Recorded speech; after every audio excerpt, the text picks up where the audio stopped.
Cyber నేరగాళ్ల ఉచ్చులో పడకుండా చాకచక్యంగా వ్యవహరించారు ఓ మేస్త్రి. నిజామాబాద్ జిల్లా భీమ్కల్కు చెందిన మాధవరెడ్డికి సైబర్ నేరగాళ్లు ఫోన్ చేశారు. హైదరాబాద్లో చదువుతున్న తన కూతురిని డ్రగ్స్ కేసులో అరెస్టు చేసి ఢిల్లీ తరలిస్తున్నామని చెప్పారు. కొందరు కేటుగాళ్లు పోలీస్ అధికారి ఫోటోతో ఉన్న నెంబర్ నుండి వాట్సాప్ కాల్ ద్వారా సమాచారం అందించారు. అయితే ఇది సైబర్ నేరగాళ్ల పనేనని పసిగట్టిన మేస్త్రి దుండగులను ఫోన్లో ఇష్టం వచ్చినట్లు తిట్టడంతో ఫోన్ కట్ చేశారు.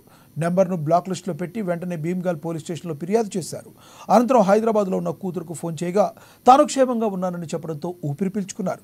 సైబర్ నేరగాలు ఉచ్చులో పడకుండా చాకచక్యంగా మేస్త్రి వ్యవహరించిన తీరు పట్ల పలువురు ప్రశంసిస్తున్నారు. డాడీ గల్ఫ్ లో ఉంటాడు, మా మమ్మీ కూలి పని చేసుకుంటుంది. నా మొన్ననే గ్రాడ్యుయేషన్ అయిపోయింది. ఈరోజు ఉదయం మాకు ఒక ఫేక్ కాల్, అది మాకు ఫేక్ కాల్ అని తెలియదు అసలు. పోలీస్ ఎందుకు మాకేస్తున్నా, నేను మస్తు భయం పట్టిన పొద్దున కాల్ రిసీవ్ చేసుకున్న తర్వాత.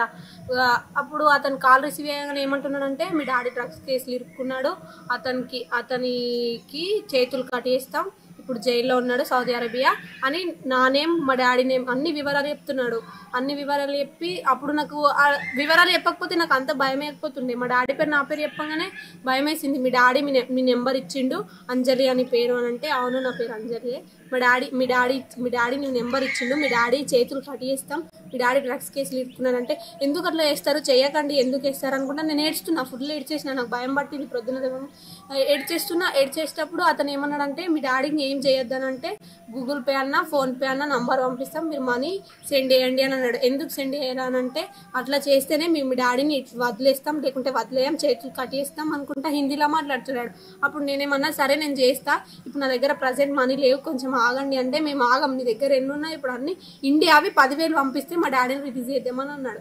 అని అంటే నేనేమన్నా నా దగ్గర ఇప్పుడు 5,000 ఉన్నాయి ప్రస్తుతం, నా దగ్గర అంతా మనీ లేవు అని అంటే, అతను ఏమన్నాడు, ఇప్పుడు ఆ 5,000 పంపు, గంట అయిన తర్వాత ఇంకా 5,000 పంపించు అని ఊకి కాల్స్ మీద కాల్స్ ఎత్తు. నేను రిసీవ్ చేసుకోలేదు, భయం వేసి నేను కాల్స్ రిసీవ్ చేసుకోకపోగానే మెసేజ్లు ఇవన్నీ వేస్తుడు. ఇవన్నీ ఎత్తే నేనేమన్నా అంటే, మెసేజ్లు ఇంకా వేస్తే మీరు ఆగండి, గంట లోపు మీకు 10,000 నేను